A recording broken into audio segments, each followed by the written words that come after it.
smut muffins and romance connoisseurs. Welcome back to Beth's Naughty Reads. Today, I am reviewing Ali Hazelwood's Bride.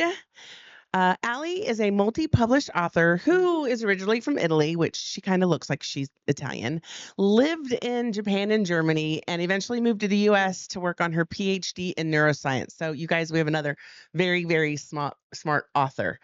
She was a professor for 3 years, but she quit in 2022 so that she could write full time, which good for you, girl. I wish we could all quit our jobs and do what we love. Oh, wait, I don't even work right now, so I can't complain. When she's not writing, she's found prowling and binge watching shows with her 3 feline overlords and her almost equally feline husband. She loves to crochet and also she loves eating candy, which another thing I love to do. So, girl after my own heart. Like I said, we're going to be taking a look and talking about The Bride. It is a romantasy. It is book 1 of a duology. Both books have separate stories, so they are standalone, but they're part of the same world. So there is crossovers and characters that go back and forth between the two. So you do really need to start with book 1. As usual, it was on my TBR for quite some time, and then I started seeing it pop up a lot on Instagram. So I decided it was time to read it. This little bit about the book. So first, let's talk about the main female character. So we have Misery. She is the daughter of a high-ranking vampire council member living amongst the humans. So I should tell you guys that this is a world where vampires, werewolves, and humans all live together. They're not in separate realms, worlds, communities. They're all just living in the same space. She's been living there for the last 7 years. She does things to make herself look less vampire and more human, such as wearing contacts. Can't imagine doing this, but shaving down her fangs weekly so that they're less pointy, so people won't think they're fangs. She feels, because of the things that she does, she feels like she doesn't fit anywhere. So she's not really a vampire. She's not really human. She kind of floats around both areas and doesn't feel like she really fits in. She does have a childhood friend named Serena. She has found family, and she has been with Misery since I believe they were 7. She was part of her family and has stayed with her this whole time. They went to college together. They moved in together before finally getting their own places, but they're basically attached at the hips. She agrees to an arranged marriage, but for not the reasons her family thinks she is. But she does agree to arranged marriage to Lowe, who is our main male character. He is a werewolf and he is the alpha of his pact. He accepts the marriage proposal to strengthen the vampire-were relationship. This is to help prevent future conflicts, and he tells everybody he's doing this for his people, and he believes Misery is the least dangerous option, so he agrees to become in this arranged marriage with her and gets his ties into the vampire politics so that way he can make sure everything is on the up and up. When the story opens, we open first with the wedding, which it's a quick scene, but it is the prequel, or what do you call it when the first book, the prelude? The prelude to the book is the wedding. They've never met before. They don't know each other from Adam, and it's the first entrance, and you kind of get to see insight into how their world starts. Next chapter begins with Misery at work, where she goes by Missy, who is her personification of her human being person. We learn that her friend Serena is missing. She doesn't know what happened to her. She just one day was gone, stopped returning texts, stopped returning phone calls, and she has no idea where she's at. So that's kind of forefront of her mind and her biggest concern. However, she is summoned by her father and gathered at her place of employment from his head of his guard, a sufferable woman named Viana. She's not at all close with her father. It's been 7 years since they've seen each other, so this is kind of comes as a shock. So her first question to the head of the guard is he dying? Because she would imagine that's the only time he would call her to come see him. She then learns, as she says, you're going to have to go and find out what's wrong. She then learns that there has been a new governor elected. The old governor really kind of went along with whatever the Vampire Council wanted, since he kept playing it off like it was great for the human, vampire relationship. However, this new vampire is no longer going to be his whipping bag, punching bag. What's the line, babe? whipping boy. She is a much stronger character. She is decided that she's no longer going to go with the human collateral program. And so what this program is it's a vampire and human exchange, basically. It's like an exchange program, however, not as pretty. They take an 8-year-old human and an 8-year-old vampire and they trade them to communities for the next 10 years. The understanding that if one or the other violates the term of the alliance and instantly and hurts that child, it's instant war. So it's almost like something to keep everybody on their best behavior, if you will. It kind of keeps them required to work together for the sake of the child. We learn that there is some strain in the relationship as she was chosen, her dad, because they've got to come from a high ranking member of either the government or the Vampire Council. So he automatically just offered her up, even though she has a younger brother. He just felt like, yeah, she's the spare. We'll let her go over. So she's kind of bitter and angry about that. So they've had a very strained relationship ever since because it's from age 8 to 18. So they're there for 10 years. They don't see their family. They have no interaction with their own kind. So after that, she just decides she's not going to go back. Um, so this new governor is not going to go ahead and honor this. She's going to put a stop to it, which means the people that are in the collateral program now will go back to their homes. Her dad feels he needs something to strengthen his relationship because his fear of the the werewolf human relationship, if it gets better, they could come after the vampires and they're so low in numbers that it's a war they wouldn't be able to win. So the werewolves have recently had a change in leadership. So Roscoe was the original alpha who was very cruel and unkind, and he is ousted, he is challenged, and is killed by the new alpha. And her father feels like this is just a great way for them to broker a peace between the two of them. So he suggests to the new alpha a marriage, and the new alpha agrees, kind of shocked and surprising. But she at first is like, I'm not doing it. I'm not doing it. You can't force me to do this. I'll see you in number 7 years. Peace out, bitch, later. However, because she knows Sarah is missing and she's only got bits and pieces that she's trying to put together to figure out what happened to her, she hears the new alpha's name, which is Lowe Moreland, and she recalls a piece of paper she found in Sierra's apartment that had an L and the word more. And so she is starting to put two together and figures she marries this guy, it might help her find her best friend. So she agrees to the marriage, but not for the reasons they think. It's not to broker peace, but to find her bestie. Fast forward a little bit, she's now navigating this new marriage, and nothing is as it seems in either worlds, if you will. There are secrets in the vampire world. There are rebels in the werewolf world. There are werewolf human hybrids. We find out that Lowe's little sister is one of them, and people are trying to get to her. They're also trying to remove her, maneuver around in their relationship and the feelings that are kind of starting to develop between them daily. As I dig further into Serena's disappearance, things aren't, like I said, what they seem. They have to figure out and kind of find out and trip together through this new onset of issues, and it kind of comes to a shock to Misery that she knew her father was evil, but she keeps finding out stuff about him that just continues to make him more and more evil in her mind, and she's got to put an end to him, and hopefully her new husband will help her do that. So it's kind of interesting to kind of see their relationship grow, stumble, grow. It's really funny and fun. And she is a hoot, you guys.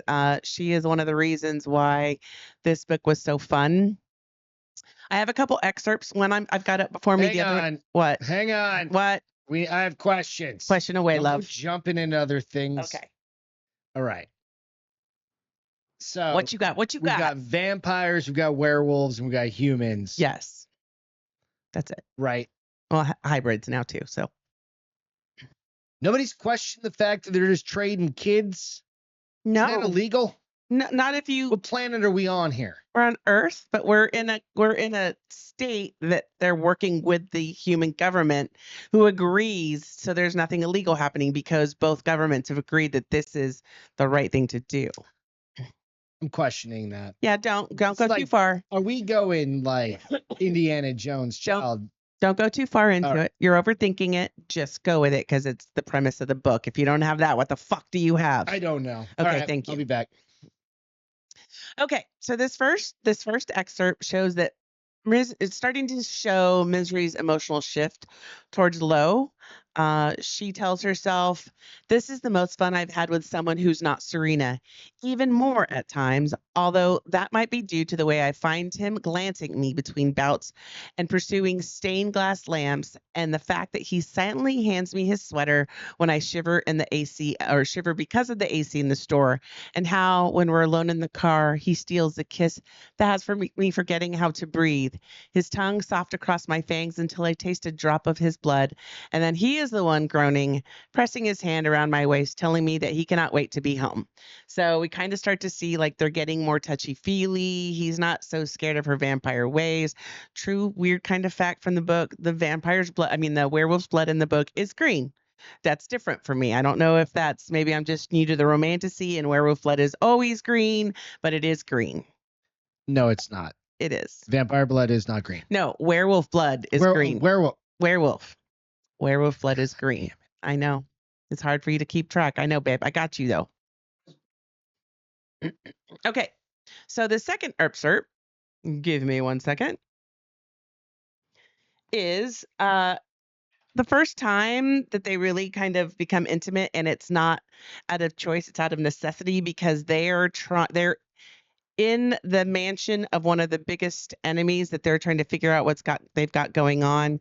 They are putting a drive into the computer so that they can cover the files that are on there so they can see what they know about the were-human hybrids, and they can hear somebody coming, so they design a plot to where it looks like they have stolen away so that he can feed her the blood that she needs because she doesn't eat food like the rest of them do.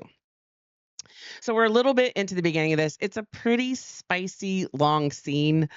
Too long to do like an excerpt, so I kind of cut it off where I thought it was the hottest, and it starts with Lowell. "I'm going to fuck." His voice is thick, urgent rumble against my ears. "Misery, let me." A stifled, filthy sound comes out of his throat. He's rock hard, and when he lifts me higher, fingertips pressed into my ass, trying to thrust against that perfect spot in me, I almost lose contact with his vein. Almost. I let out a plaintive, needy whimper, even as I writhe against his cock. Whatever, thank you. I writhe against his cock. Don't ruin my moment, bitch. Doggy style. He murmurs.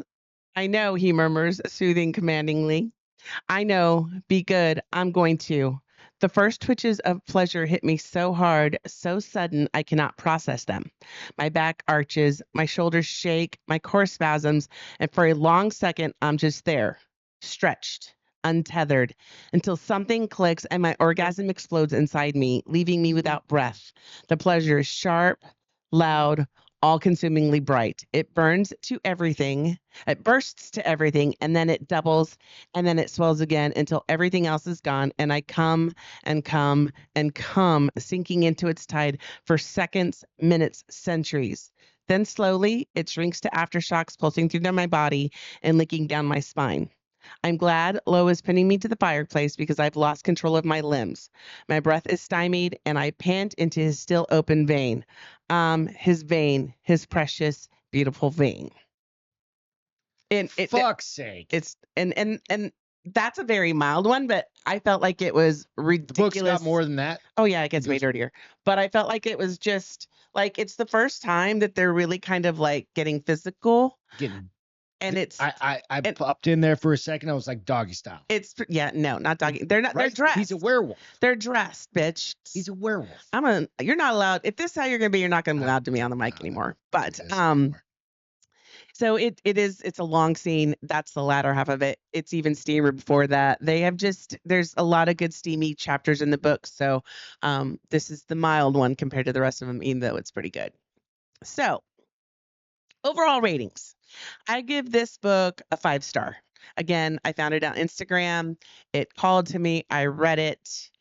It was fun. It was delicious. It pulled me in. Oh, you know what? I have my freaking reviews. I almost forgot. What I was about to say just told me. So Okay.